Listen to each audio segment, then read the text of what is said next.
The following broadcast of Funny Sports on VAC TV is supported by Joseph's Restaurant. 3, 2, 1. Touchdown, Stillwater! Look out. Beautiful. That one. Middle, she scores! The Suburban East Conference has been very friendly to the Stillwater Ponies girls basketball team. They've been rolling through it to a 3-0 start. Tonight, they take on one of their toughest challengers, the Roseville Raiders, as they look to continue their unblemished mark en road to perhaps a second straight Suburban East Conference title. Greetings, everyone. I'm Mike Peden, joined by Jason Sandifer. Jason, good to have you back. It's been a while since we last crossed paths on the basketball court. This Stillwater team, 5-2, lost to Farmington and Park Center, but they picked up some big wins elsewhere. And it took them a little while to find their identity after Sarah Scalia graduated and is now playing for Minnesota. But over the last few games, Alexis Pratt and Liza Carlin have stepped it up big time. Definitely. And I think Alexis Pratt, I think she's the key to Stillwater's success. If she can get it going and if she can penetrate and do what she typically does, create havoc on the defensive end, they're going to be a tough team to beat again this year. Roseville, they were one of the teams to watch in the preseason. They've had a couple of interesting losses, Waconia and Eastridge, although Eastridge is building themselves back up. Waconia, top 10 team in 3A. Tamia Ugis, their leading scorer. She recently crossed 1,000 career rebounds in the win over White Bear Lake. You also have Jada Johnson going to Valparaiso. This Roseville team, they don't like to run up the score, but they have a very disciplined unit, and this team made it to the semifinals just 2 years ago, and in Section 5, they have a good chance of winning that group and getting back to state. I agree with you totally. And I think the key to their success this year, like you mentioned, is that discipline. Not turning the ball over, doing what they need to do on the offensive and defensive end to really get things done. I think that's really going to be the key to their success this year. Can't wait to see what unfolds as we are moments away from the tip-off, our first live basketball game here on Valley Access Channels. Here's the starting five for the Roseville Raiders. Tamia Ugis, number 3. Josie Haug, number 4. Number 10, Drew Johnston. Jada's younger sister, number 31, Riley Parker. And number 41, Jada Johnston. Stillwater will start the usual 5. Alexis Pratt, Gianna Carr, Amber Scalia, Grace Cody, and Liza Carlin. We'd like to thank all of you watching on Valley Access Channels, Channel 15, on Facebook and on YouTube. Roseville wins the tip. They're wearing the white. Both teams at 5-2. A win here for Stillwater, and they can increase their stronghold in conference play.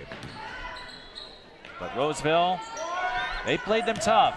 They were up 12 points with about 9 minutes to go last season as Tamia Ugis scores at this facility. Stillwater went on a big scoring run in the final 9 minutes. Won that one 60-51, and that is Stillwater's strength. Roseville not built to run per se, so if Stillwater can set the pace, get some scoring plays early, that's going to put a lot of pressure on the Raiders. Yeah, and look to Stillwater to get out and run. That's what they do. That's what they're good at. They've got that Alexis Pratt at the point guard, and she can really get out and push the ball and create opportunities for her teammates.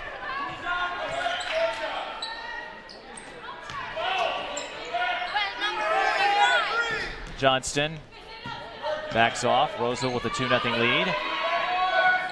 We've got a couple of notable names. Sarah Scalia in attendance tonight. And a former Gopher is part of the Roseville coaching staff. That's going to be a foul on the floor. Rachel Banham, an assistant, joined the team last year. She had a connection. Jeff Crosby, Roseville's head coach, was one of her AAU coaches back when Rachel Banham was making her way through the prep scene with Lakeville North. So she stays home, doesn't go overseas like other WNBA players do. So far, no photobombs yet. You may have heard Rachel Banham is notorious for photobombs in WNBA games. Loves to prank the officials in particular. She keeps it light and fun. She does. Plays with the Connecticut Sun. They reached the WNBA Finals this year. Tamia Ugis drives and scores. The Sun pushed it all the way to a 5th game. Washington won the finals this year, their first ever in WNBA history. High-low from Scalia. Yes. Amber Scalia. This might surprise you. She's had a couple of 9-rebound games. Lily Taylor told me she can crash the boards really well for a guard. Jada Johnston's baseline J is off the mark. Dead ball rebound to the Raiders.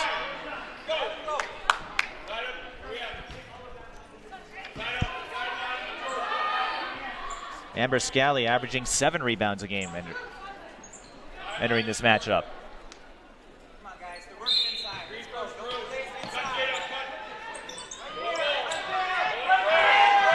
This series has been an interesting one. We tried to cover one of those Roseville Stillwater games last year, but weather and other commitments prevented us from doing so. We missed a barn burner, and we're glad to finally document this conference rivalry. It's been a big one over the last couple of years.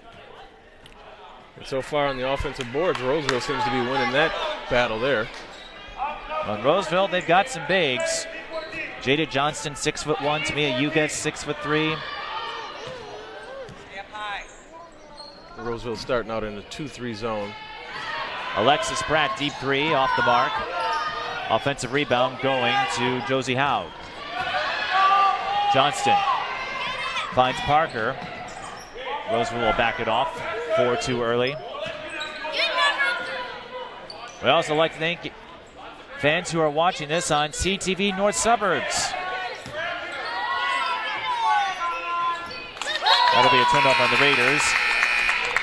And with that, I want to give a shout out to Mr. Roseville himself, Jerry Otto Jr. He announces a lot of the Roseville games for CTV, and he and Ted have paired up on a couple of occasions and are still in one piece. And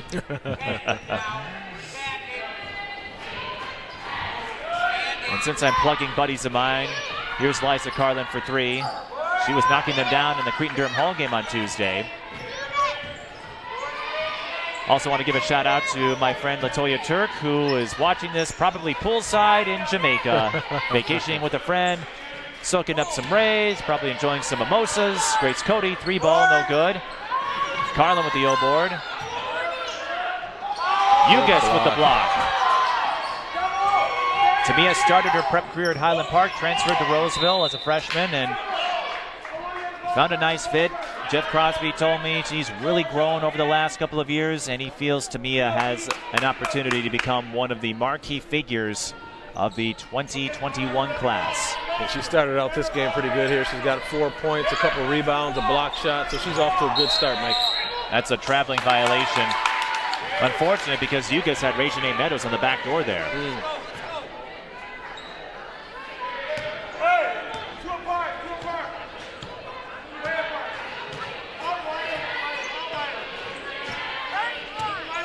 Pratt out to Cody, still 4-2. And if Stillwater can find their stroke, they could go on a big run. That's a blocking foul. Johnston did not get herself set in time. Carr playing her first year of varsity. Could not play last year due to the transfer rules. Started at Hill Murray. Her family grew up in Stillwater, but she went to Hill Murray. Didn't like the fit there, so she moved back home to Stillwater. And I like what Stillwater's doing, Mike. They're attacking the zone, getting to the middle of that zone where they can really create some problem from that Roseville defense. So I like what they're doing so far. And as Don't you say settle that, for the three-pointer. As you say that, they do go for the three-pointer, but Amber Scalia makes it. Amber doesn't quite have her sister's range yet, but Alexis Pratt with the swipe. Amber Scalia too strong. But a break for the Ponies. Roseville cannot corral the rebound. Or did they? Okay. The official overruled herself. And I think they got the right call there. Look that way from here. Amber doesn't have her sister's range yet, but she's got a few years. That could change. That will change. Timeout Roseville. 13:32 left in the first half. 5-4 our score, and we'd like to thank Joseph's Restaurant and Bar for their year-long sponsorship of live sports coverage right here on Valley Access Channels. And as always, you can get updates on all of our programming on social media, Facebook at Valley Access Channels, or on Twitter at Valley Access TV. And there's a quick look at that quick release of Amber Scalia. I know you and I I'm sure we miss getting to cover Sarah Scalia's range of about 82 feet. Oh, geez. From the parking lot. Yes. And she's starting for the Gophers. Yes, she is. She is. I think she's going to have a pretty prosperous career there here in Minnesota. Well, I talked to her dad, Peter, the patriarch who helped build this program up, and he said Lindsay Whalen likes her toughness, and how can you resist that range of hers? And she's doing well. She had 23 points against George Washington on Tuesday. The same night her sister got 20.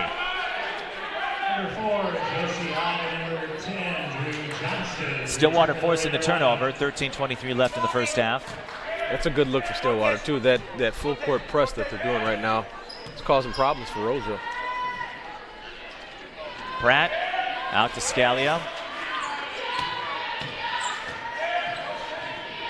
Stillwater swinging it around. Now they feed Carlin, and Haug bumped her from behind. That'll be a foul.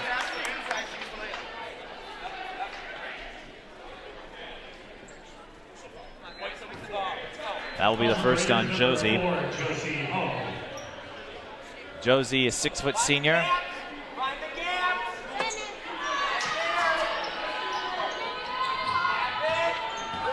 Pratt, runner, long. And the scrum is won by Johnston. And there's Drew Johnston.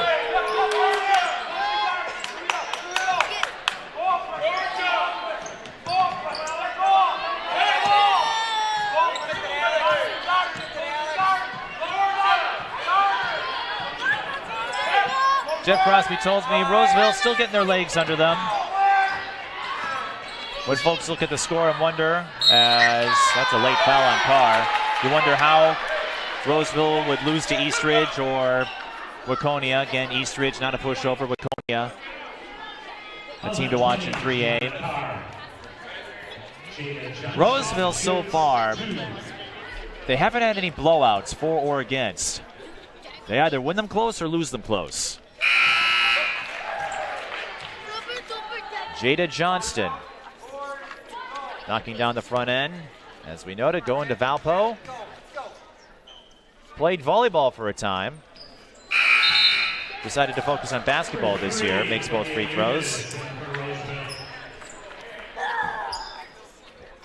Also on the National Honor Society of Roseville.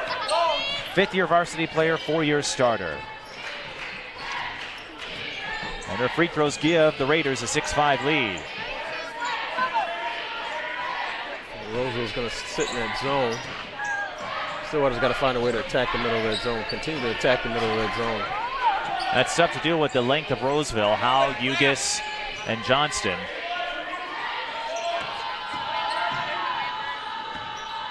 And we know Stillwater can shoot the three. Well, they find Liza Carlin on the backdoor play, and she drains the baseline jam. And that's how you attack that zone, Mike. It's off the dribble drive, and that's what that does is that causes the bigs to step up and try to guard these guards, and they can kick out. 3 on the way. Wide open jump shots just like that one. Parker couldn't knock it down. Carlin with the board. Here's Carr. Finds Pratt. Pratt, hesitation move and draws the foul, and that is the court vision of Alexis Pratt. She's got a lot of courage. She does. There amongst the trees. Well, and I cover a lot of Stillwater games on my YouTube channel as well as the live games. Alexis Pratt has a huge audience. That she does. One of my followers commented at the Stillwater Farmington game, Alexis so tough. It spelled it T-U-F-F, which, even though it's not grammatically correct, that sounds about right. That sounds about right. Alexis Pratt, some of her favorites. Allen Iverson, Kevin Durant's up there too. Noodles, and her favorite TV show, Mix-ish, which you can find on ABC. Am I allowed to say that? It's too late now. I guess I put in a free plug. That's right. Pratt splits at the free throw line. Stillwater with an 8-6 lead. Pratt averaging 84% from the free throw line, an improvement of about 15% a year ago.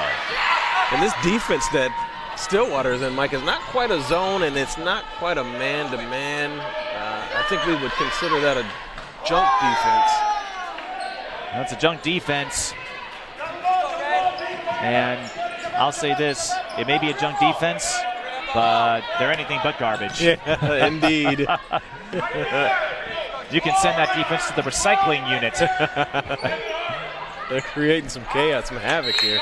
Well, when you have Alexis Pratt and her speed, that allows you to play around. You don't have to play zone or man. You can switch it up.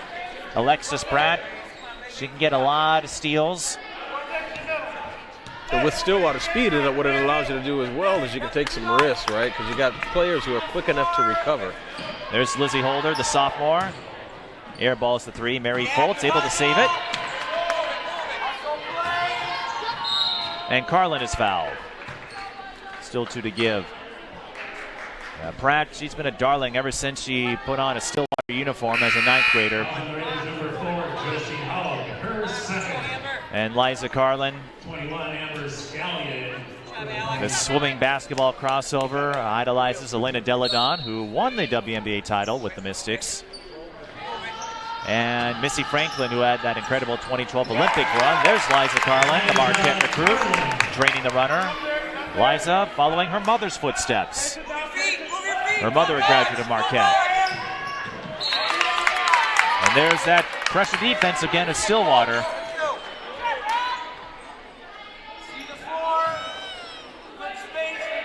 So far, when Stillwater has attacked that zone, one of 3 things has happened, Mike. They've either gotten a bucket like that there, they get a good look, or they draw a foul. So they're getting good results out of attacking that zone. They have built a 6-point lead. It should be 12-6 unless I didn't read the score right. Roseville has to call a timeout to avoid the 10-second call. They did not count the basket for Foltz yet. It should be 12-6. There we go. I'm not going crazy. Not yet. I'm already there. Here's another look at a couple of scoring plays, including Liza Carlin and some other folks in attendance since I've been plugging all my friends. Dejanay Buford, she's here with her parents. She coached me at UGA, part of the Sugar AAU or traveling team way back when, goes to all of her games. Always asks if I'm going to cover more. CTV does a lot of them, so I don't have to worry too much about Roseville games, but a lot of big names out here. And another deflection by the Ponies. They have the arrow, and that defense is getting to Roseville here. It is.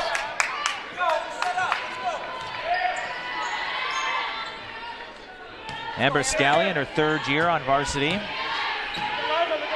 Came off the bench as an 8th and 9th grader. Lizzie Holder trying to make the 3-point shot work. Long carom goes to Carlin. Ugas with the block.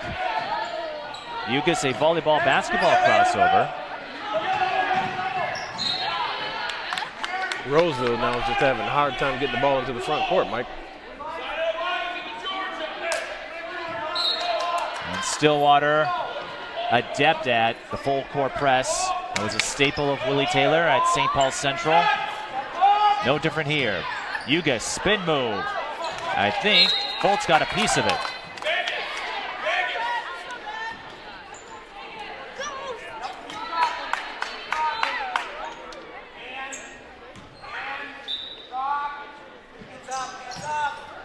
Meadows in trouble.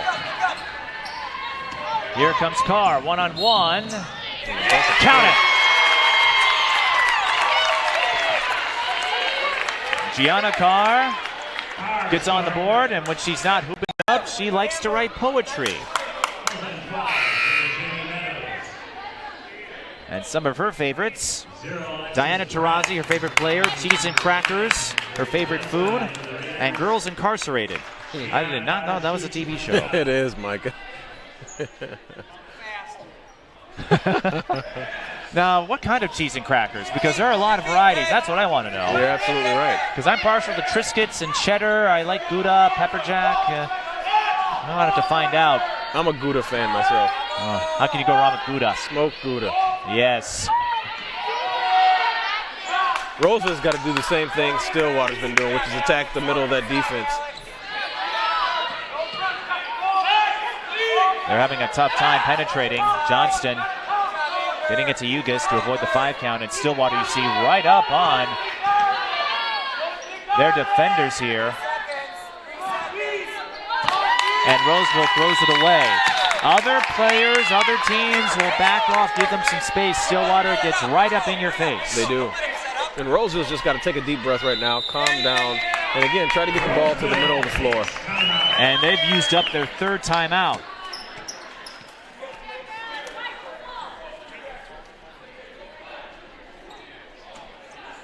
Which gave me a chance. Now I know what Girls Incarcerated is. It's a documentary series on Netflix for those who have no idea what it is.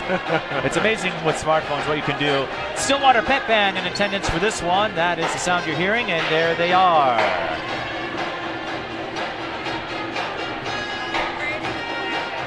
Was that one of your school activities in your days at St. Agnes? Band? Yes. Were you a band guy? No, I was not a band guy. Well, neither was I. take that back. I was a band guy up until about the 7th, 8th grade, somewhere around there. I played the trumpet, and then once I got to high school, I thought I was too cool for the band. So, of course, I stopped playing. Oh, you missed out. I did. I was going to say, no, you missed out. You could have joined the Roots. I could have. You could be on the Tonight Show. Yeah. You could have, or you could have scored the soundtrack for Reading Rainbow since you like to read. Now that would have been a goal. Be on the production staff for Reading Rainbow. Yeah. Is that one of your favorites growing up? Oh, yeah. It was. Same with me. It. Funny thing for me is I thought it was cool that I could recognize the host from Reading Rainbow because I also knew him from Star Trek The Next Generation because they were one and the same, LeVar Burton. LeVar Burton, yeah. One of my favorite episodes was him using his credentials to do a crossover with TNG. You never know what kind of conversations come up when Jason and I get together. A little bit of this, a little bit of that. Got to get the ball to the middle of that defense. Drew Johnston in Get trouble. yourself in trouble over there. And we got some kids behind us. I think they're Willie Taylor. Are they? Now they're looking at me. We can hear them. We've got a couple of mics next to us to pick up sound. Jada Johnston at the line to shoot 2. I think those kids are thinking stranger danger right about now, Mike. Yeah.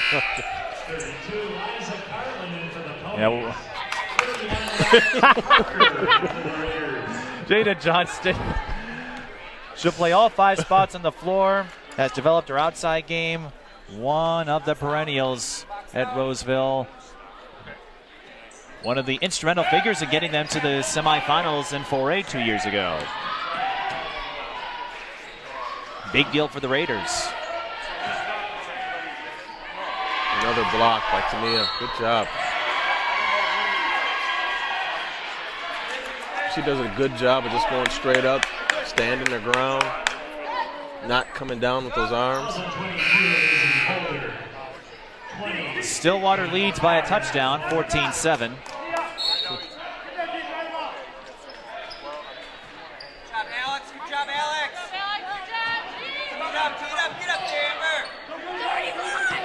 Drew Johnston. Yep, gotta attack that. Gotta continue to attack.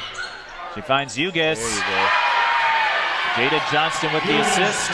Ugis with the score.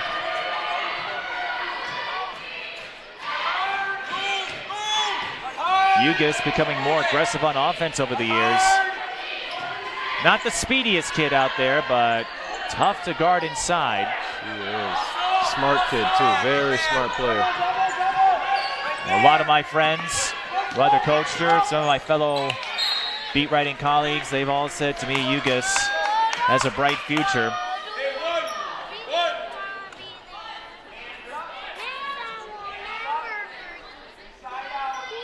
I'm hearing those kids again.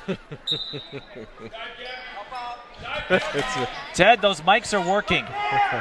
Alexis Pratt's defense is working. She'll speed past everybody. Goodbye. Now that is speed right there. You should see her on track. I can imagine. On the track, one of the speediest out there. She's won a lot of medals, a lot of accolades in basketball and track.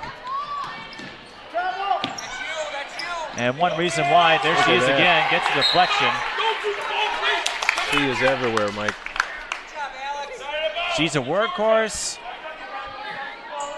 doesn't have really any attitude or ego. She just goes about her work. One of those calm, cool figures.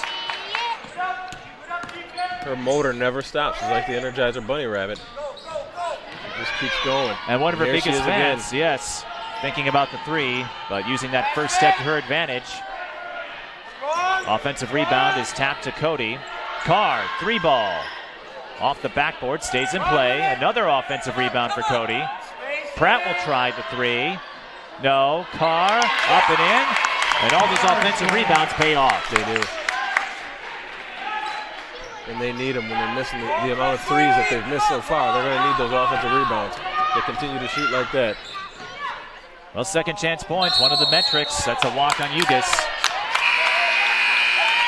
I was going to say one of Alexis Pratt's biggest fans is one of her rivals in the Suburban East. That would be Andrea Dubose. She's a coach at Mounds View, but she runs her own training business called Empower Her. Alexis Pratt, one of her clients, and speaks the world of Alexis. Carlin for 3. Bullseye.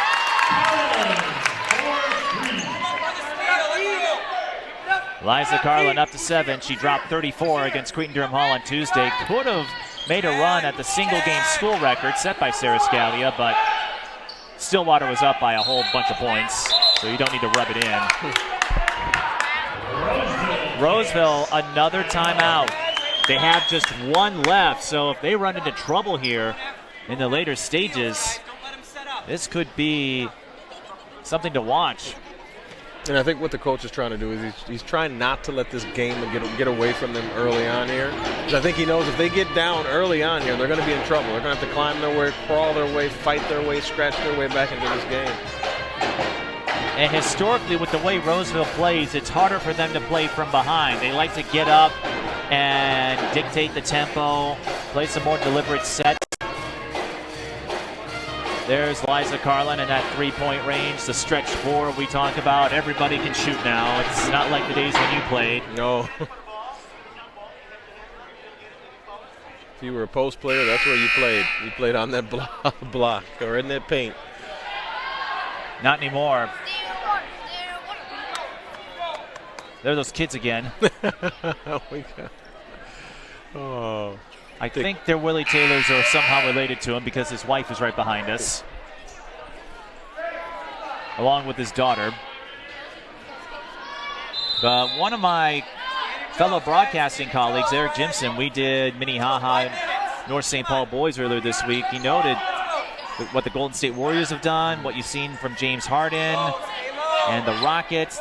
The pace and space is so prevalent now, it's trickled down to every level.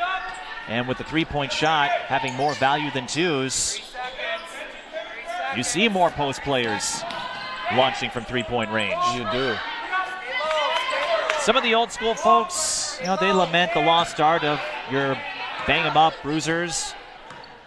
But with the three-point shot and how it can build a lead or get you back in a hurry, I don't see us going back to the old way. No, I don't see it either, Mike. At least not in our lifetime. No. If you want to have a successful team, you need three-point shooters. You need to be able to knock it down consistently. And some of those threes can come from your posts. More pressure from Stillwater. Roseville just struggling to find any kind of rhythm. They are. They really are.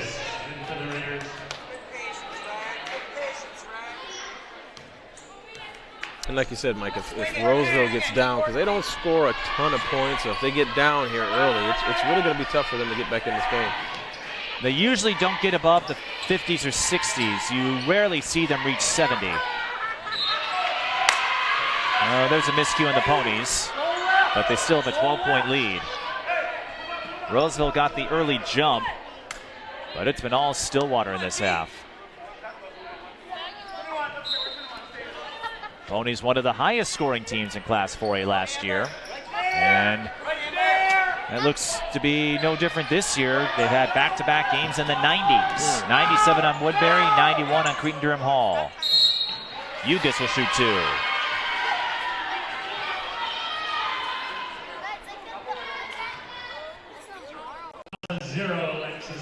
Tamia Ugis, her nickname is Tammy. It came from her coaches and teammates. They were at a sandwich place, and the workers at the sandwich shop didn't say Tamia's name right. Although Tammy does roll off the tongue naturally. It does, a little more naturally.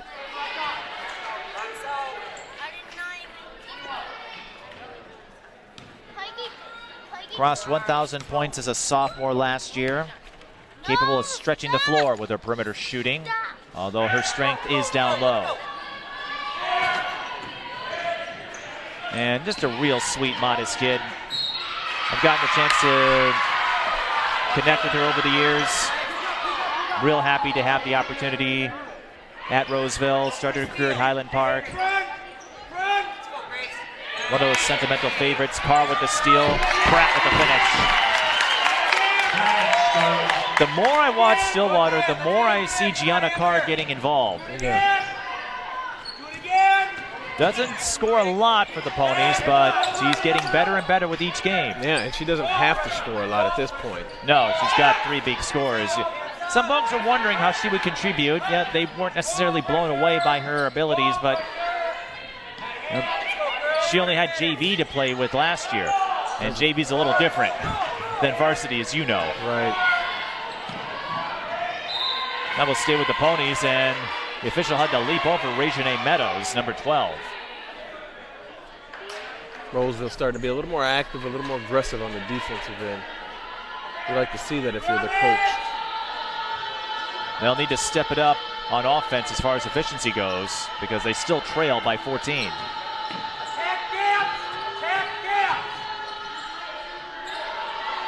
And the Ponies haven't been lights out compared to Cretin-Durham Hall, but they've done more than enough.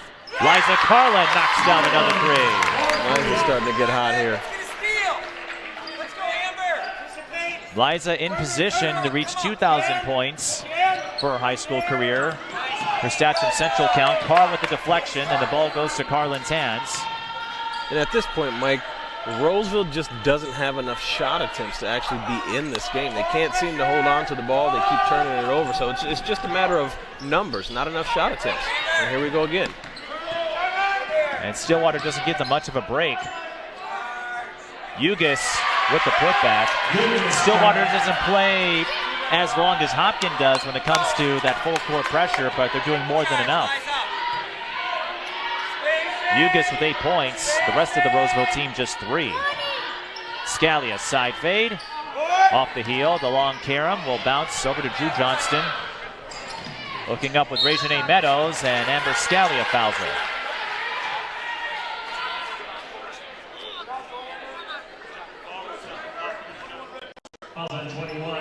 Reginae Meadows, if basketball doesn't work out as a career option, she wants to be a flight attendant so she can travel the world. It's not a bad option B.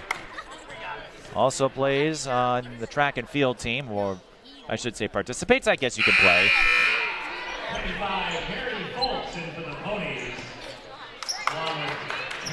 Offensively, she can get to the basket, a good perimeter shooter.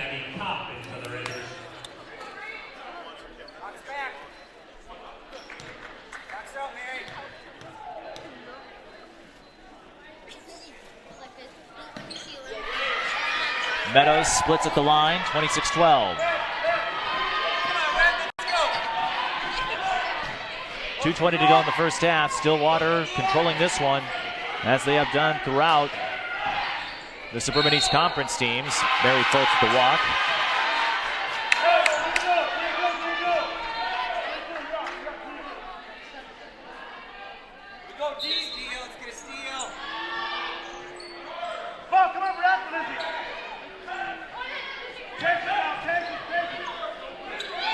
Ugis over to number 5. That's Gabrielle Kopp.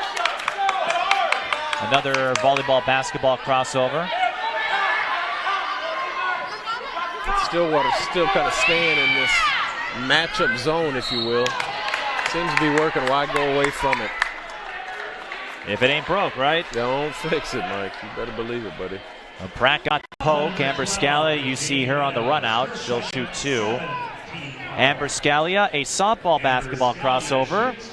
So she got to appear in 2 state tournaments, finishing 2nd in both. For a basketball, losing to Hopkins, and then for a softball, They came oh so close to beating Maple Grove. Amber Scalia's favorites, Maya Moore, her favorite player, grapes, her favorite food, and Henry Danger, her favorite TV show. I'm going to have to look that up, too. I've never heard of that one either. That's one I've never heard of either. Now, the girls incarcerated, I will admit, Mike, I have watched not only one episode, but the entire first season. Well, Henry Danger is a Nickelodeon series, and that's probably why I haven't heard of it. Me too. I'm a little old. I'm past the target audience. Holder for 3. Short. I no longer have little ones, so yeah, I wouldn't know anything about it either. 90s shows, early 2000s, those wax nostalgia, but some of the new ones, I would draw blank. 25, Mary Foltz, her second. Well, Maya Moore, there's some history there, as Roseville will shoot 3 throws with Stillwater in the penalty. There is a photo many moons ago that Peter got when a young Sarah Scalia was invited to dance on the Target Center floor with Maya Moore following a Lynx win. It was during Maya Moore's, I think, first or second season. You saw young Sarah Scalia alongside, and now it's Sarah Scalia getting fans. I should know. There were a few commenters on YouTube on our first Stillwater broadcast that I was involved in that said they miss Sarah Scalia. Okay. Or asking, where is Sarah? It was in the description. She's with the Gophers now. All you got to do is just go west on 94. That's right. Hit up Williams Arena. Watch her get buckets there. See her play there. She's done a great job. And she is fun to watch. She's definitely the Steph Curry of the Gophers women's team. Maybe the whole Big Ten. Who knows? Maybe she'll make a run at either Wayland's or Bantam's records. Liza Carlin with the elbow K. And this first half emblematic of conference play for the Ponies. Even if they didn't put up 50 points like they did in Woodbury or Cretin-Durham Hall, they're up by 18. They are just flooring everyone they meet. Well, that's a foul on Carlin. That's about the only break Roseville has had in their favor. 32, Liza Carlin. And the more I watch Stillwater, there's still another half to play. The more I think they have a great opportunity of running the tables again in the Suburban East. Yeah, returning the state once again. Well, they are the favorites to return in that section. Number 20, Gianna Carr for the Ponies. 38.7 left in the first half.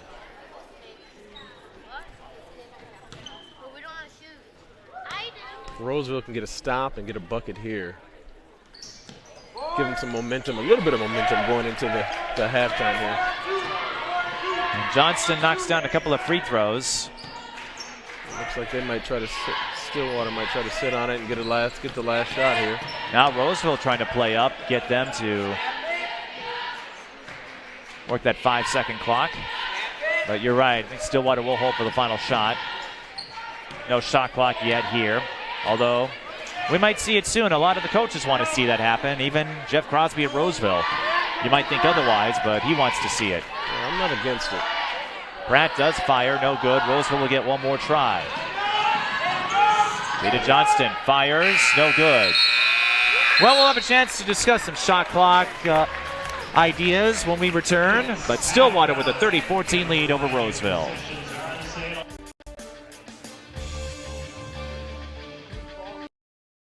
Dora knows better than anyone. The best place to explore is the forest. Boots! She knows this monkey?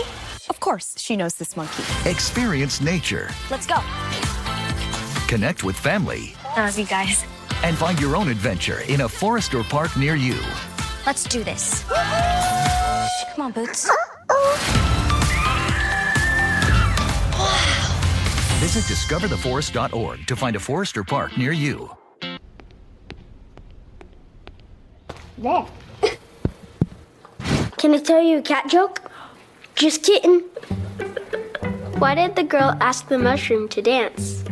Because he was a fun guy. What do you call a pig that knows karate? Pork chop. Why was the basketball court all wet? Why? because the players kept dribbling all over it. Can I tell you another one? So how does a tissue dance? Put a little boogie on it. What's Beethoven's favorite fruit? Banana. What is a boxer's favorite drink? Fruit punch.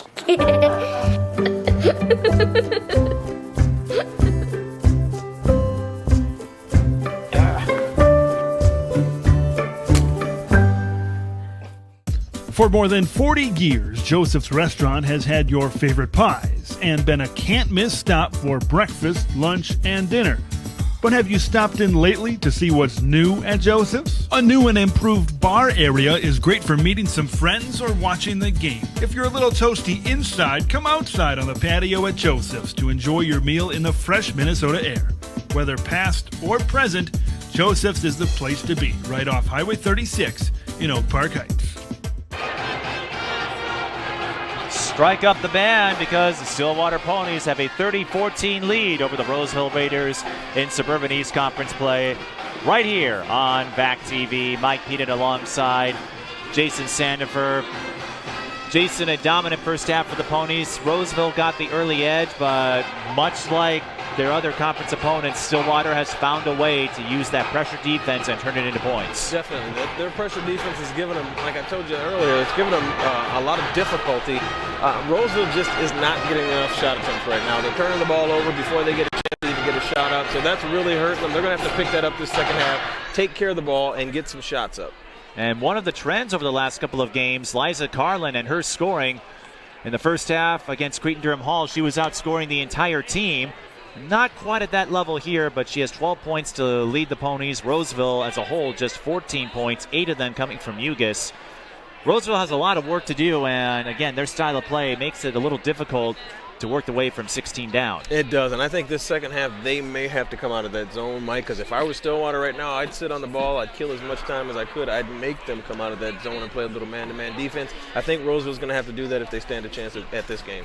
And for Stillwater, they had a bit of a rocky start with losses to Farmington and Park Center, but Willie Taylor, he told me, we'll be good. We don't know how good. Figures we'll get better as the season moves along, but feels this team has really come together since they started conference play. And what makes it even more scary, I think, for their opponents is, from what I've seen so far, they really still haven't really gelled the way that they could. There's still a lot of potential out there. If they can pull it together and gel the way that Willie, I'm sure, really wants them to, they'll have a chance at making it back to state. Well, when your foundation includes Alexis Pratt and Liza Carlin, there were a lot of questions. Folks wondered how they would manage without Sarah Scalia.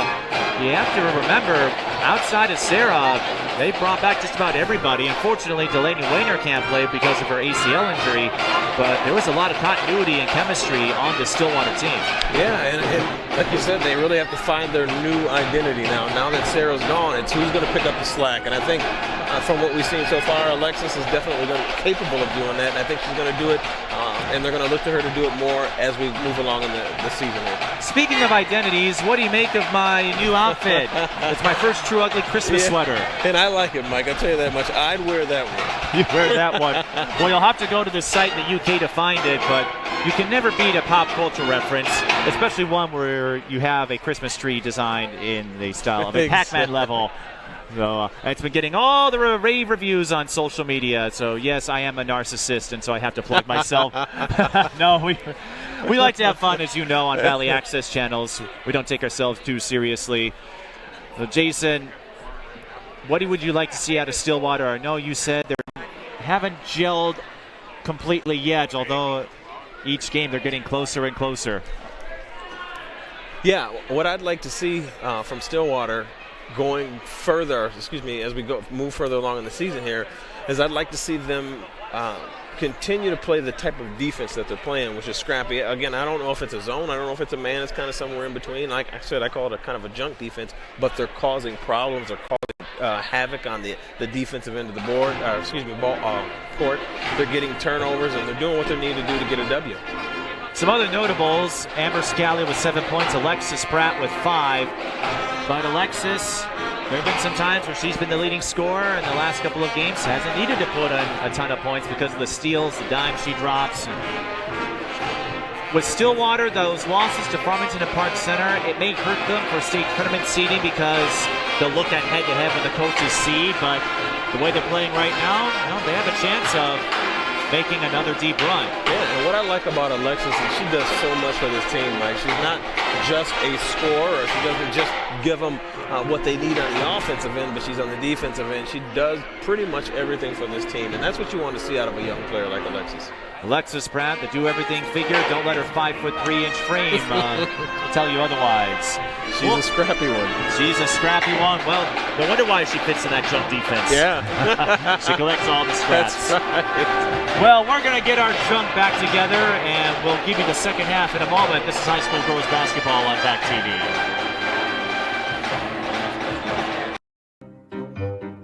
You think getting dumped by text is harsh?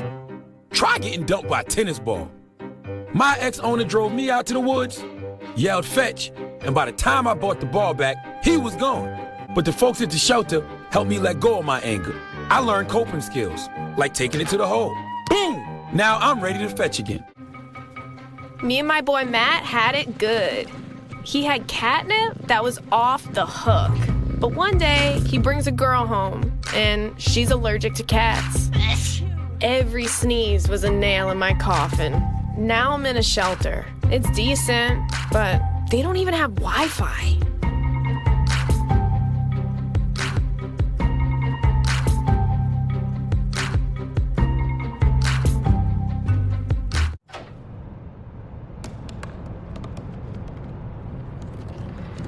They said I couldn't dream. Called me a piece of trash and swore that's all I'd ever be.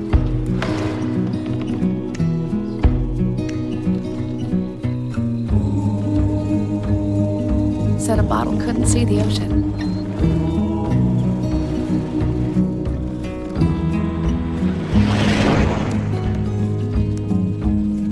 Give up. Go back to the dumpster. But I didn't listen. I made my way.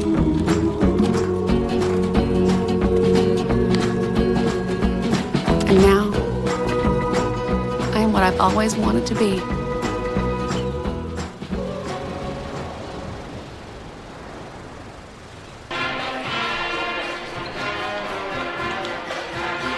Join us a week from tomorrow when Valley Access Channels returns with live hockey coverage. Ted should know who the opponent is. It's Forest Lake. Girls hockey. Stillwater and Forest Lake. I believe that will be an afternoon game. And you can watch that live. Rumor has it that Ted will have his own ugly Christmas sweater. I know Don Ackerman, his partner, will.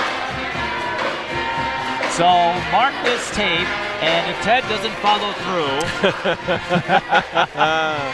send your complaints to Valley Access TV on Twitter or Valley Access Channels on Facebook, and we'll read them on the air before Christmas. It'll be part of our Festivus programming.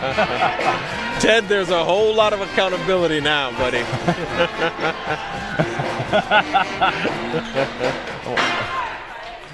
And this is only our first basketball broadcast. And to think Ted has to put up, well, he'll be free from me for the boys' games, but he has to put up with you. Yeah. Yes, he will. I'm Mike Pete, and he is Jason Sandifer. All that's missing is a reference to volcanoes. Stillwater with a 30-14 lead. The Stillwater band, Dean Stambaugh has a birthday.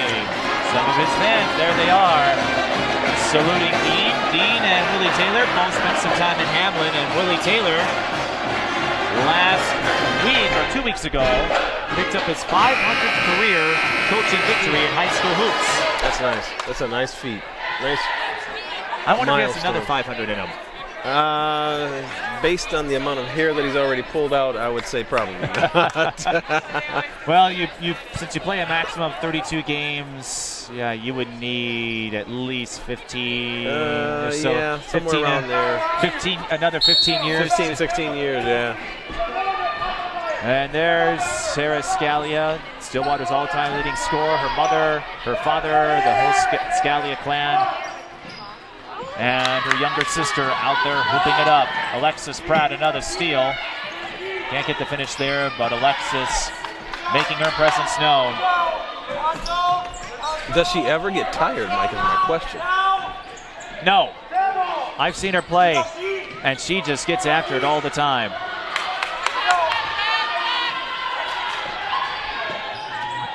There it is. Attack the middle of that defense. That's all. Josie Haug with the score. Rose was off to a good start with that, Mike.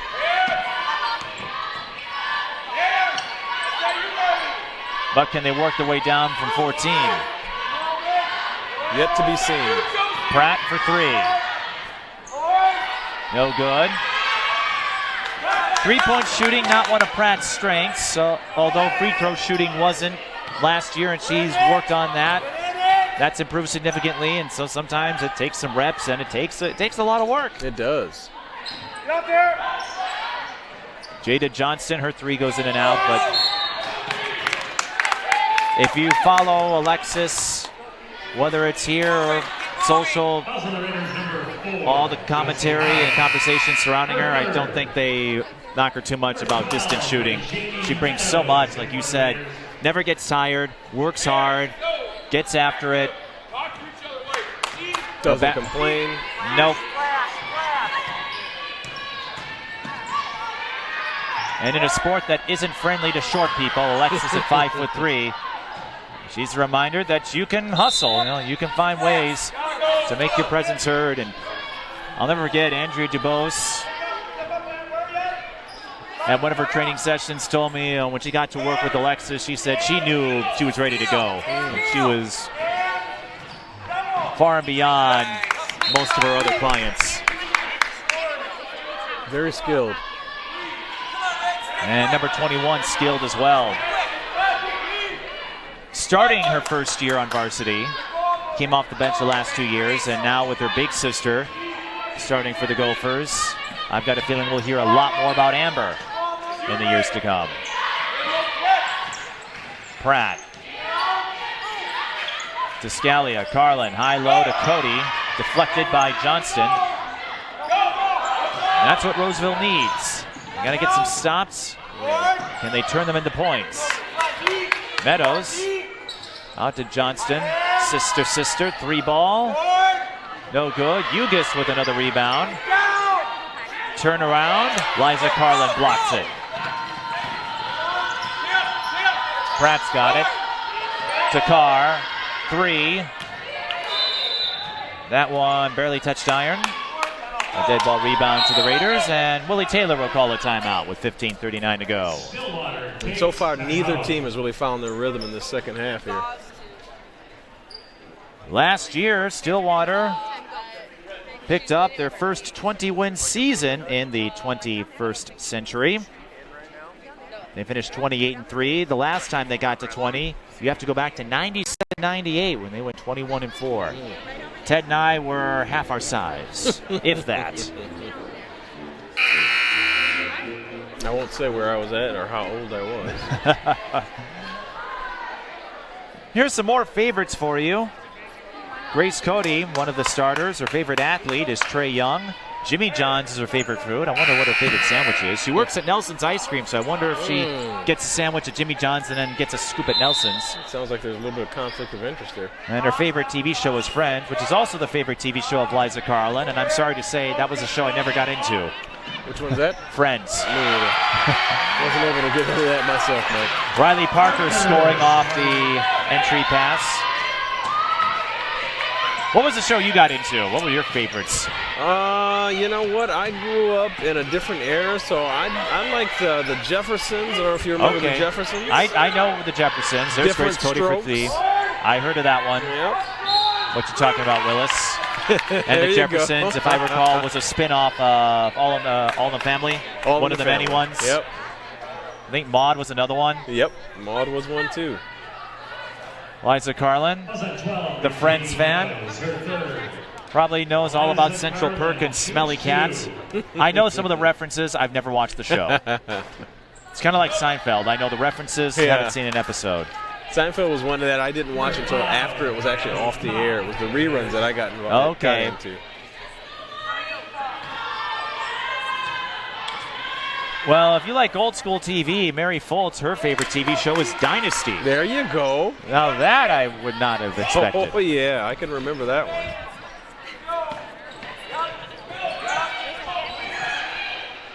(31-18). Riley Parker trying to give the Raiders a spark plug.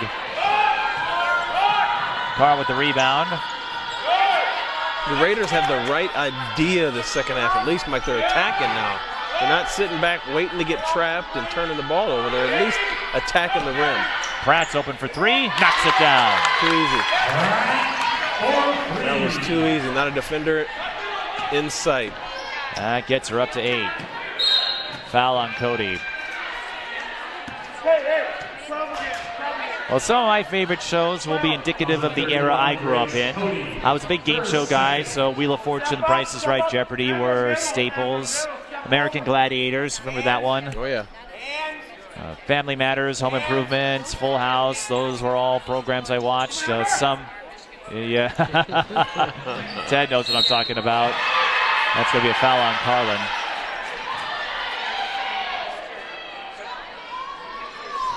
Star Trek. I'm a big Trekkie. Yeah, I'm not much of a Trekkie. You missed out. If it wasn't for Star Trek, I wouldn't have appreciated that crossover on Reading Rainbow. Oh. Gabrielle Kopp at the line. Missing both. Like you said, Roseville, the right idea, but they're having trouble finishing. They are. And I saw this yesterday. Sometimes you run into this. With Holy Angel Shakopee, you run into a tough shooting night. Alexis Pratt feeling it from three-point range. That's 2 in a row. I think I may have reversed jinxed her there. You think so? Well, I've discussed our three-point percentage is hovering around 30. Not the greatest, and here she goes knocking down 2. She gets after it, though. She doesn't give up on that shot. She does not. I don't think anybody on the Stillwater team does. No. Well, they've had Sarah Scalia to play alongside with. There's Amber for 3. That would have been a big bucket for the Ponies. Might have put this one away. Probably not the best shot. Kind of a quick shot there. One pass, catch and shoot. Not what you want to see when you're up by 19, 20 points.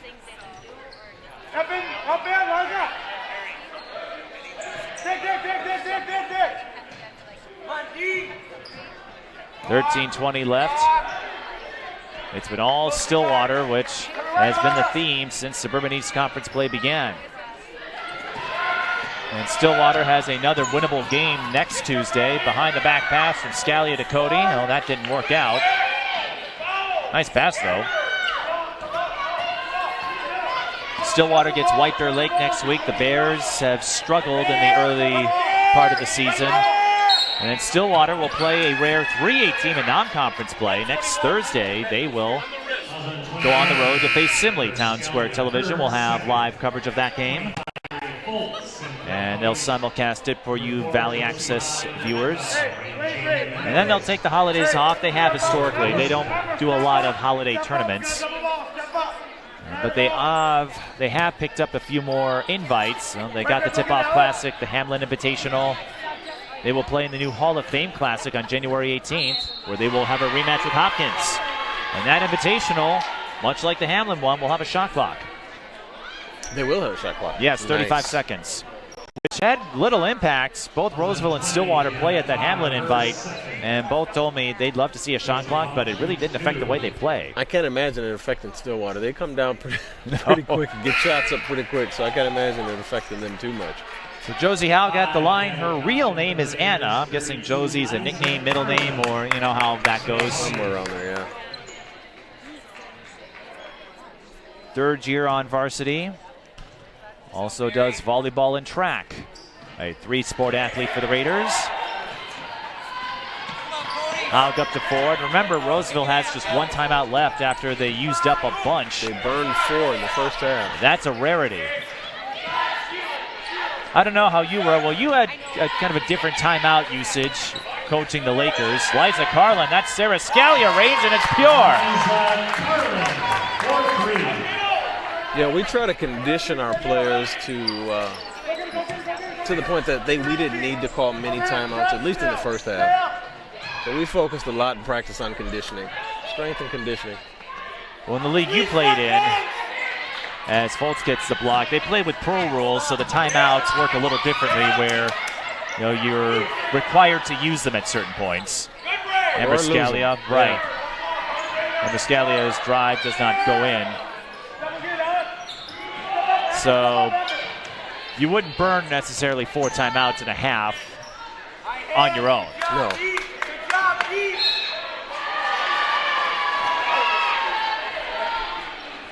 Now, if the high schoolers played with your shot clock, now that would be interesting. That would be very interesting. But 35, I talked to a lot of coaches about it at the Hamlin Invite, including Jeff Crosby and Ken Hamry from St. Michael Albertville, and they all said the style of play is so much quicker now than it used to be that 35 seconds really doesn't come into play. And when I did the Stillwater Farmington game, the only time I mentioned the shot clock was when they forgot to reset it. Right.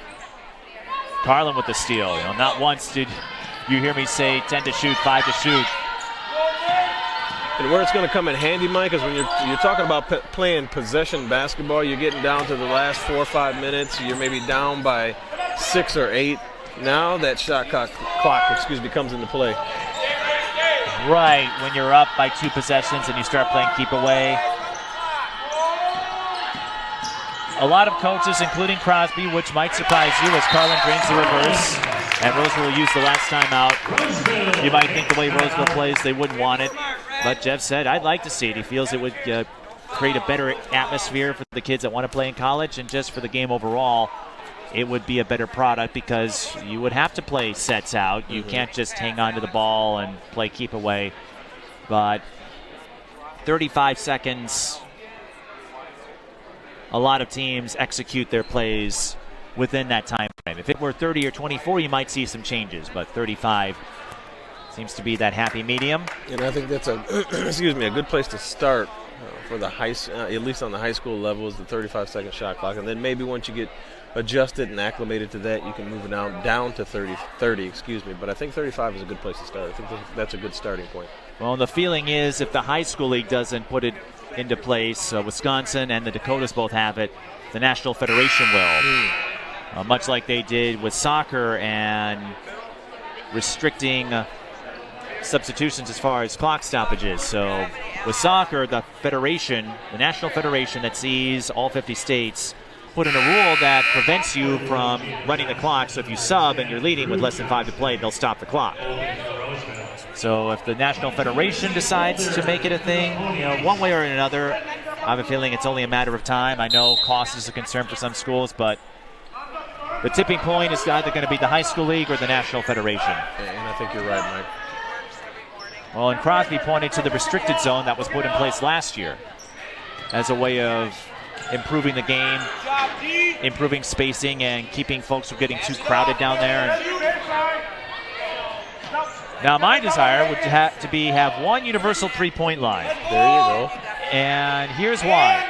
If you watch some of the early college basketball invitationals, those neutral site games at the Pentagon or Anaheim, some of the other venues, and the 4 3-point lines because they moved the men's line back this year.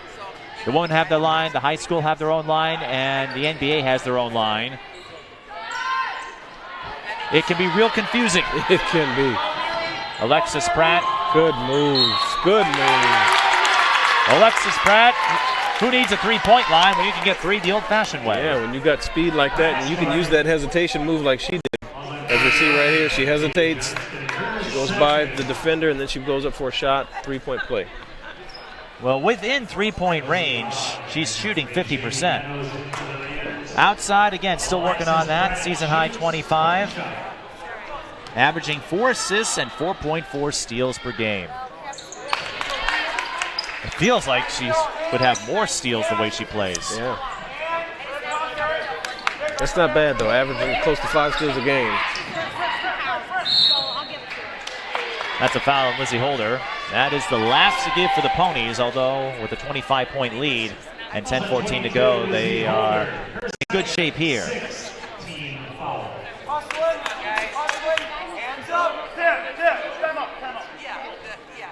And Willie Taylor will call another timeout. Well, they don't carry over to the next game.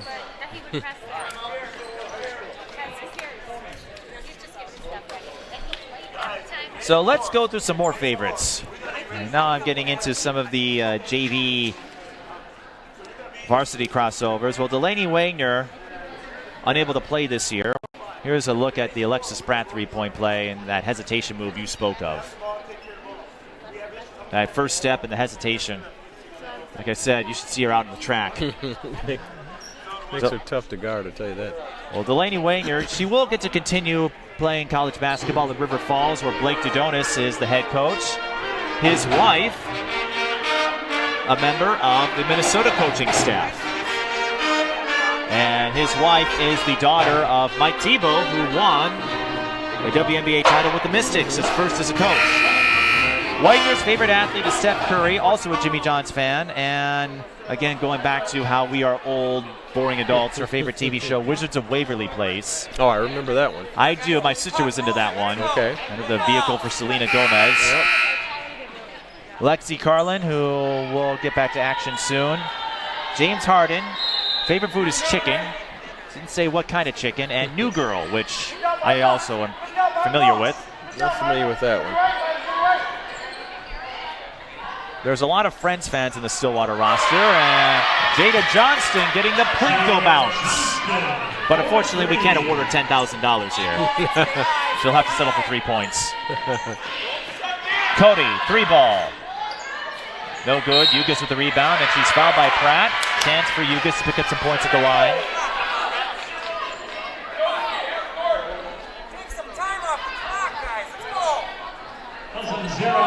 And I heard someone say, take some time off the clock. I think I know who that voice is. And that's a very good observation. We should bring him down to call some games. Ted, these shotgun mics on the announcer's table, a brilliant idea. I think you should just mic up the entire gym. Including a couple players. Yeah, well, I don't know if we want that, because the players, they can get intense. Yuka's next down the front end. The players sometimes cuss. Yeah, they do. I don't think we want to air that. I think you might get more views though. On we YouTube. Probably would. Yeah. we need a bleep button though.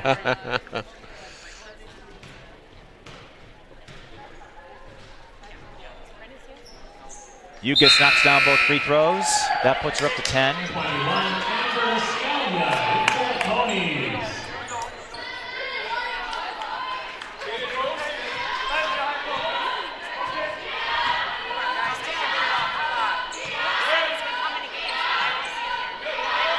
Carlin. Again, I don't think that's the shot Willie Taylor's looking for. And it's a quick one. So you give Roseville another opportunity to trim this margin. High hand. High hand. High hand. One touch.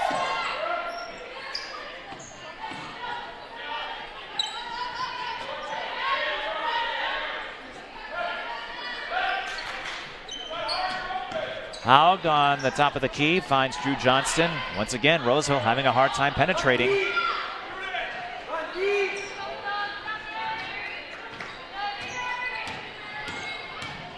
Haug out to Ray Janae Meadows. Goes by Ray for short. Jada Johnston puts a spin move on Pratt and knocks down the three. A different way of using the spin cycle. And Roseville with a little dose of momentum and another turnover. So another quick possession for the Ponies. Roseville out of timeouts though. But the last three trips for the Ponies, quick shots, now you have a turnover, and this is what Roseville's looking for. If you watch Roseville, Mike, the only one who's even looking to score from the perimeter is Jada Johnston. They've got to get some other outside threats if they're going to stand a chance in this game. Don't reach.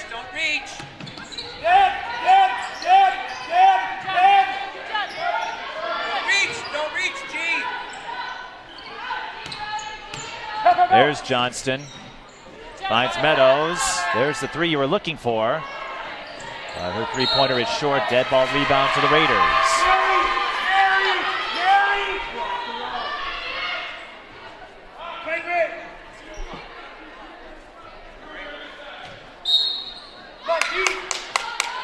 8:15 left in the second half. Johnston to Haug. Looking for a little give and go. Yes. I think she might have got away with the travel there. No, foul was called. You're right, maybe a travel, but if LeBron James can take a walk. Yeah, there's the replay. She got an extra step in there. Yeah, sometimes you can get away with that third step. Yeah, the LeBron James reference, so that was... or the double step back. Oh, did you see the one where he's at midcourt? Yes, that's what I was referencing, but James Harden's double step back, another one. Yeah. And now I have not seen anyone untuck their jerseys, so because you never know when Chris Paul's watching. Yeah. Haug split at the line, but an offensive rebound for Roseville.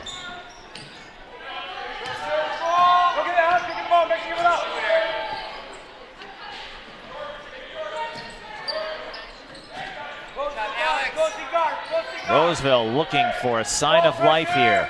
Ugis through traffic, gets her own miss, and puts it back. And Stillwater might be sensing some nervousness here. They were up by 25. That lead is down to 14, an 11-0 run for Roseville. Roseville going for the steal, and that will be a foul on Meadows. It's a good hustle, but a good call as well. And that's the fourth on Meadows. Roseville still with 2 to give. Take some time off. 31 Riley Parker into the Raiders. Look for the back door. The Stillwater Ponies, by the way, I have a copy of the breakdown with me this year. That's where I'm getting all these fun facts about the players. Stillwater got a big feature in the Class 4A section that documented their return to prominence after, again, going over 20 years without a 20-win season and ending a 31-year state tournament drought. Up until last winter, their previous trips were 1984 and 1988.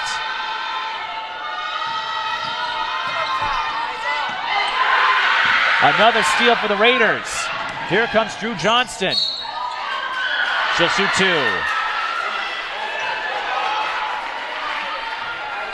And Roseville still has a ways to go, but this is a mirror of what we saw last year at this venue when it was Stillwater who had to play from behind. Roseville picking up the intensity, as you said, really stepping it up, both sides of the floor, and they're not out of this just yet. Not yet.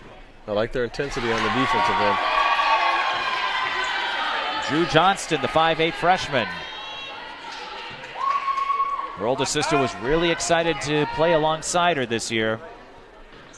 Board, go.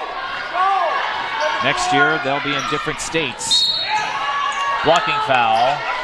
That is the 15th foul on the Raiders. It will go against Parker. On the Raiders, number 31, Riley Parker.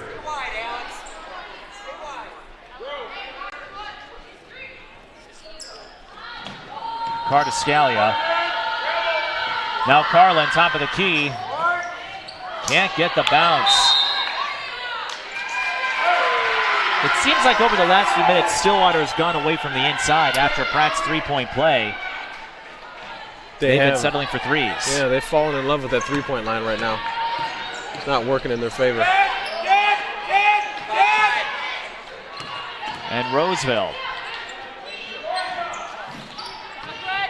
trail by 13.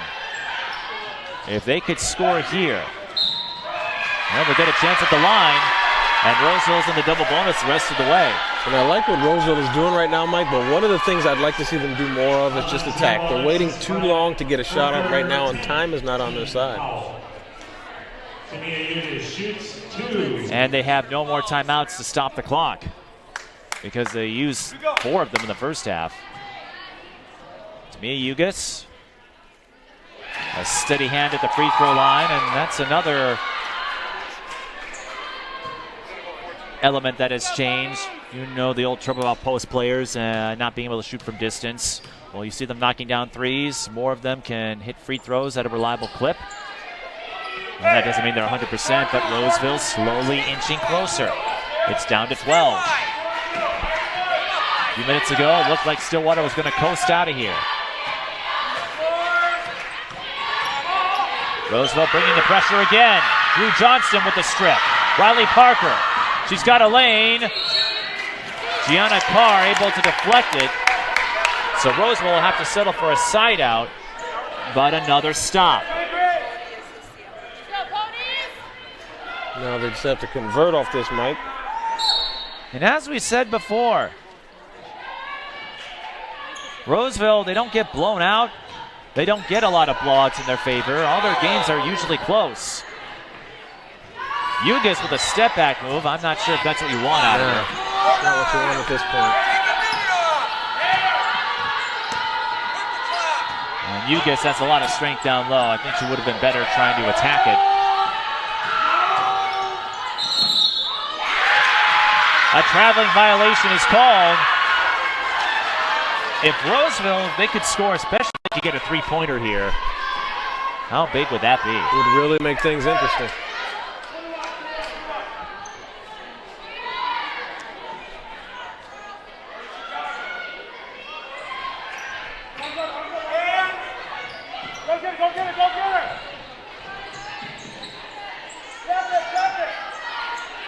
How wide open. Stillwater fans wanted to travel. Drew Johnston knocks down the three.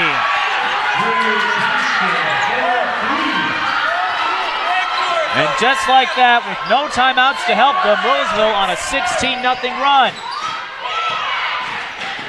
Amber Scalia, short. Roseville. Another fourth shot from Stillwater. Roseville with a chance to strike back. Howd. They've left her open from three-point range. Drew Johnston. Well, that would have been big. Ooh. Carlin with the rebound. Gianna Carr through traffic. Tough to get around Ugis. Roseville, they're not known for playing quick. But they are making this interesting, and there's a foul on Gianna Carr. That's her fourth. Roseville can shoot more free throws. I thought this would be a runaway. It was looking that way, and we might be getting the photo finish that has defined this series over the last couple of years. Yeah, it's starting to get exciting, Mike. One of several top-tier games going on tonight. Chaska at Eden Prairie, that's a big one over in Section 2. Josie Howd knocks down the front end, a 6-foot senior. Get our blockouts now.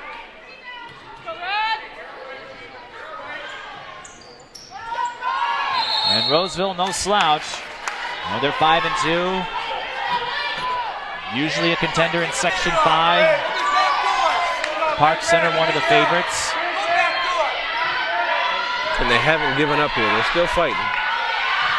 Well, they've scored 17 in a row. That tells you how much they keep going. And we were saying this earlier, the discipline of Roseville, one of their strengths.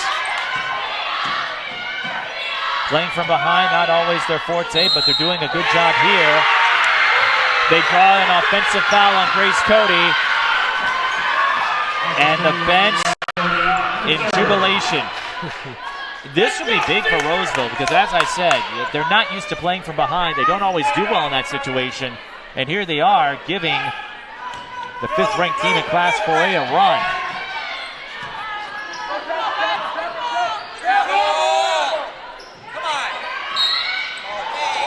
Now that's a tough foul to take, and that's the 4th foul on Pratt.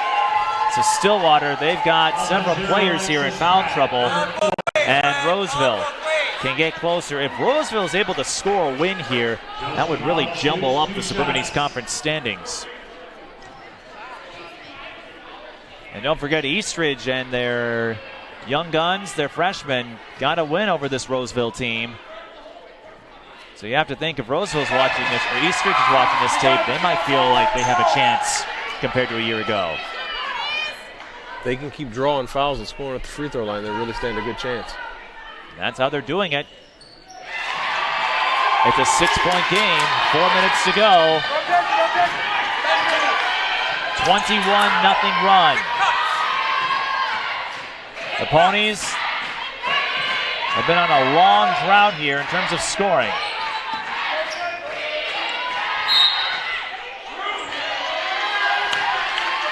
And Roseville uses up their last foul to give. That may not be a bad thing, because they still trail by 6. Depending on how Stillwater approaches this, you can at least get them at the line, but Stillwater's going to call a timeout. Well, I've said this in other games, the parity that you see throughout girls basketball gets better every year, and even the top teams, they've had to sweat it out. Wayzata, they're ranked number 2 in the state. They barely got by Elk River. They did end up winning by 10, but these underdogs, if you will, are getting more and more competitive with these top programs. They are, and what you'd like to see is that these girls, like I said earlier, Mike, these girls don't give up. They just keep going. 3:44 left. Stillwater with 2 timeouts. Roseville, they don't have any timeouts if they get into trouble. Roseville in the double bonus. Stillwater, they will be in the 1-1 range. And a drought of about 6 or 7 minutes has allowed Roseville to score 19 unanswered points to turn a 25-point deficit into 6. Amber Scalia, another quick possession. This is how Roseville's worked their way back. More aggressive on offense, forcing one-and-dones on defense. Not sure if that's how Coach Taylor drew that up in the timeout, coming out of the timeout there. I don't think so. Oh, that's not what you want if you're Roseville, though. An unforced error. Even though you've got it to within 2 possessions, ball control is key. That's what they struggled with early. Carlin wide open. Pratt with the rebound.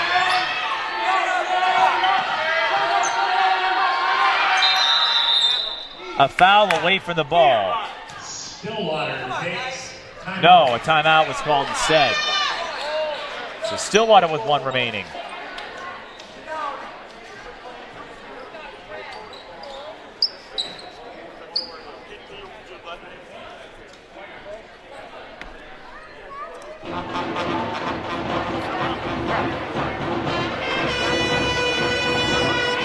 Can't quite make out what Willie Taylor is saying with the pet band, but it's a very pensive huddle for the Ponies. 45-39 our score. Stillwater holds the possession arrow if you're curious. And a reminder that our next live broadcast is a week from tomorrow. Stillwater Forest Lake girls hockey. Ted LaRue will have to call on that one, and allegedly he'll have an ugly Christmas sweater. Coming out of this timeout, my guess is that Stillwater's going to look to get something going to the bucket and not settle for the 3-point shot.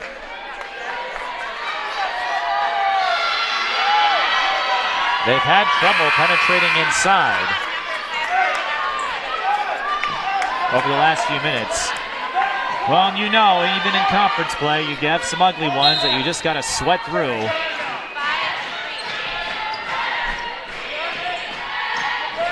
Stillwater in one of those games, although historically this series usually comes down to the final few minutes. Amber Scalia trying to make something work inside, cannot. And here's another chance for the Raiders. Now Stillwater brings the pressure. Scalia to Pratt, no good. And a reach and foul on Carr. That's it for Gianna.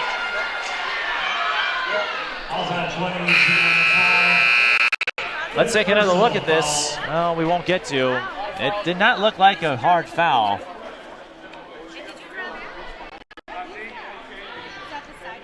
There we go. We're taking another look at it here. I didn't see much there. Not much there, no. A little contact, but it looked incidental.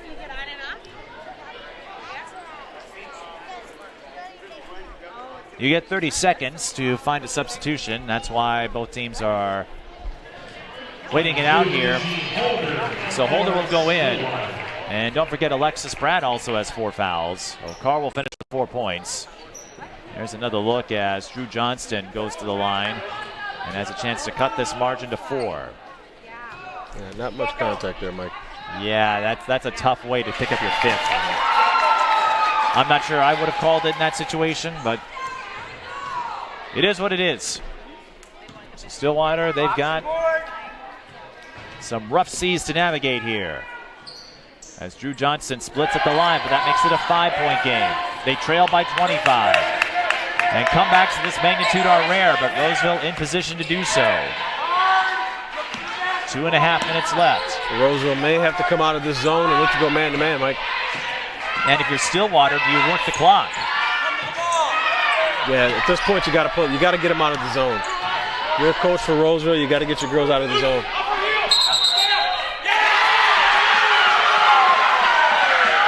Roseville ball. Lizzie Holder surprised at the call.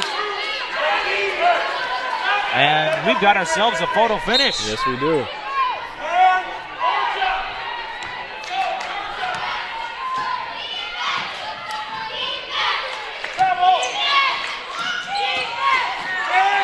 A gritty performance by Roseville. Jada Johnston, bullseye! It's a 2-point game.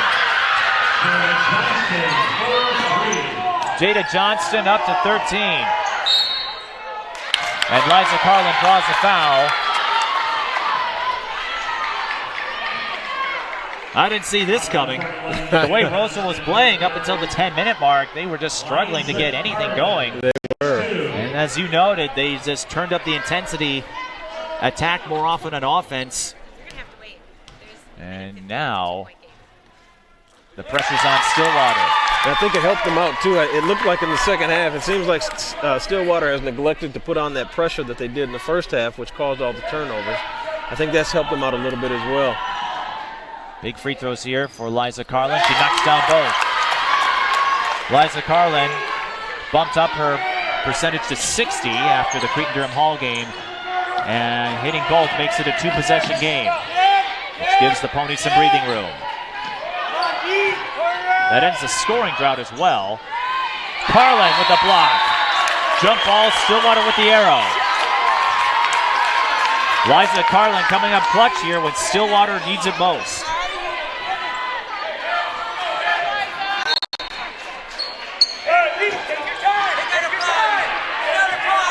Dean Stamba telling Alexis Pratt, take your time. You don't want to take too much, though. You only have 10 seconds. That's right. In the backcourt. But here, take your time. Stillwater in the bonus, so you can make Roseville play foul and chase.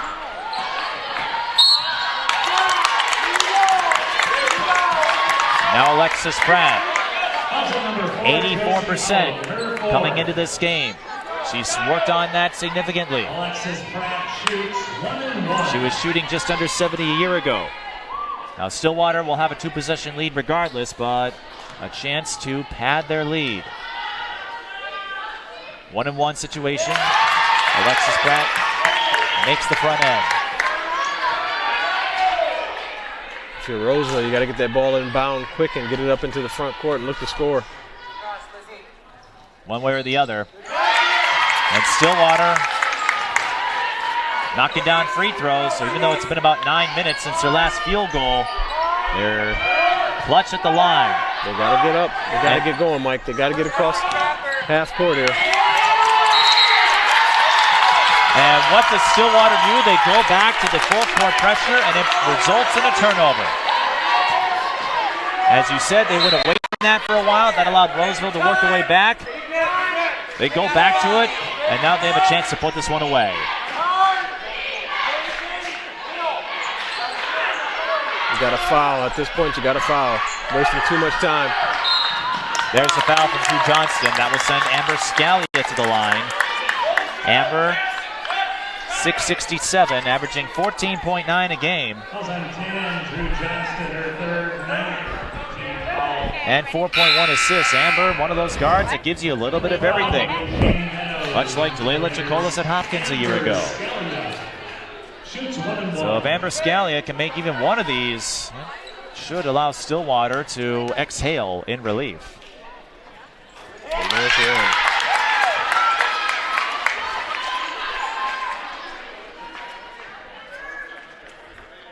And if Stillwater does hang on to win, some parents might be a little nervous or a little flabbergasted that Roseville was able to work it to within 2 points, but making free throws, 6 in a row, and that full court press with just over a minute to go.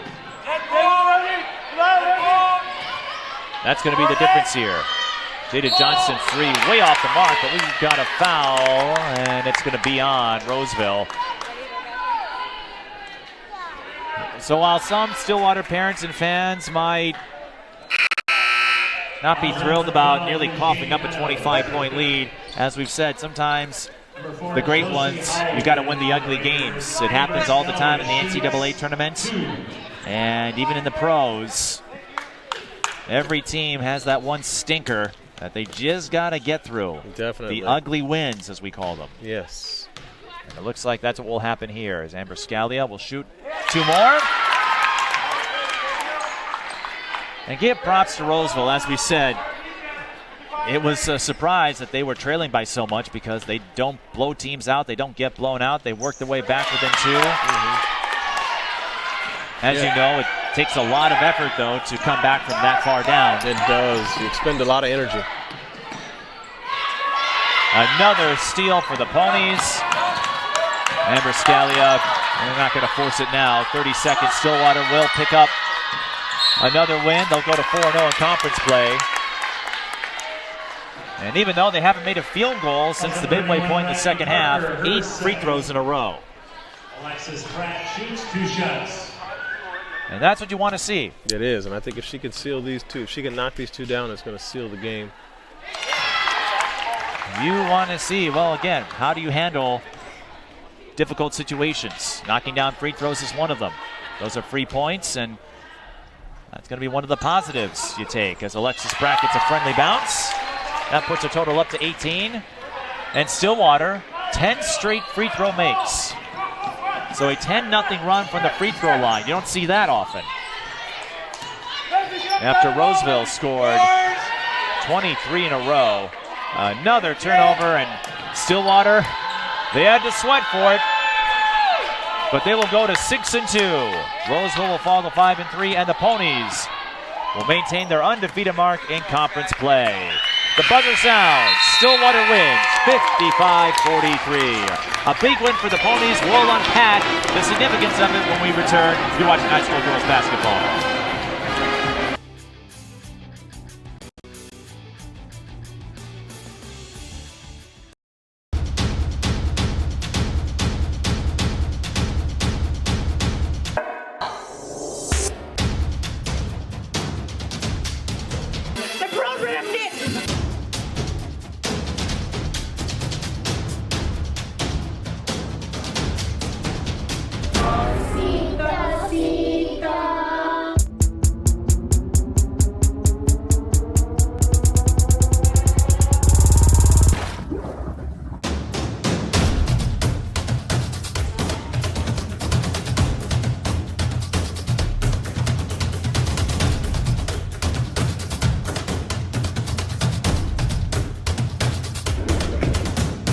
It's pretty cool.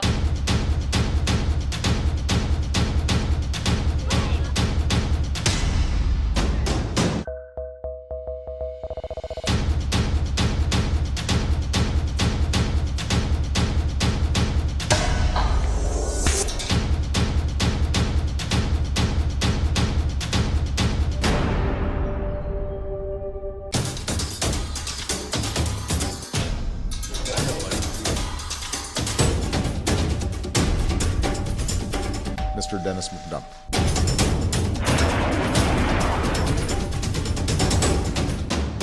Two more times. Come on.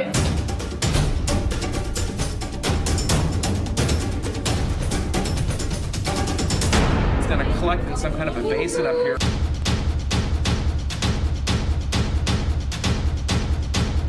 It is just an unbelievable experience and advantage that we're giving to kids.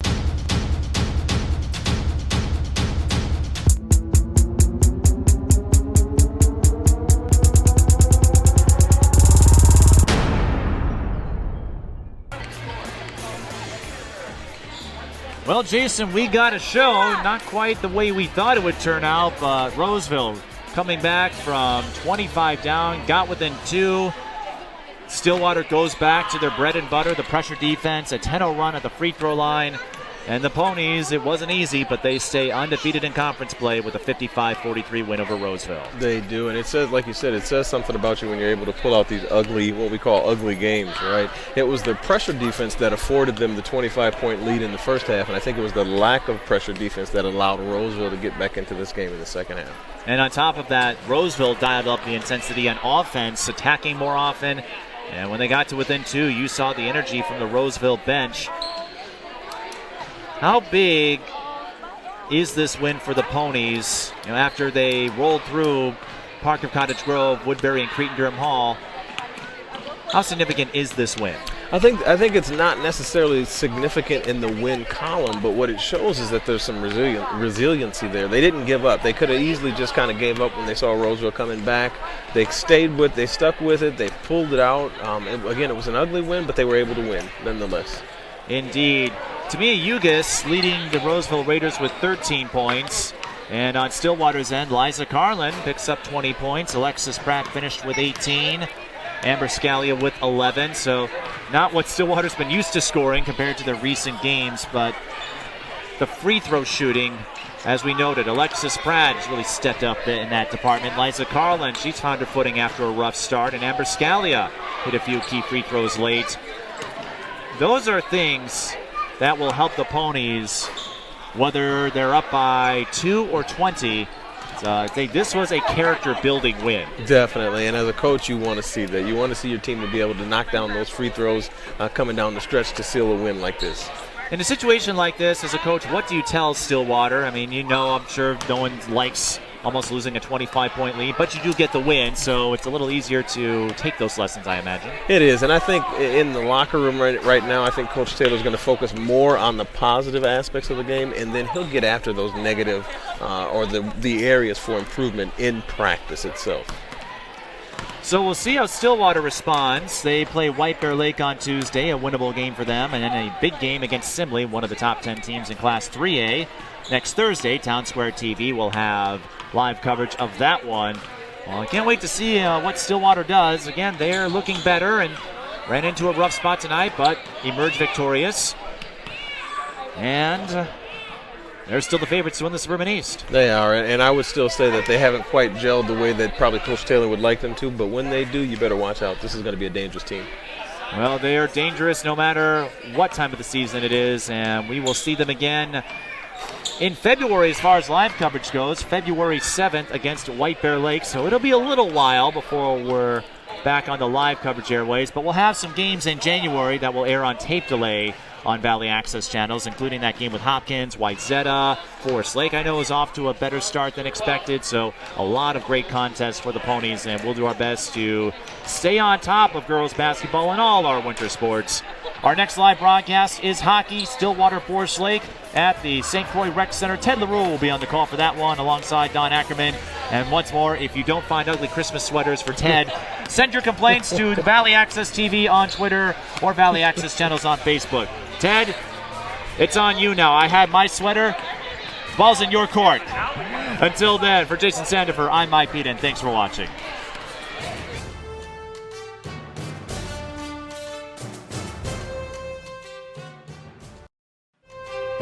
The preceding broadcast of Stillwater Pony Sports on VAC TV has been supported by Joseph's Restaurant. Thank you for watching VAC TV Sports.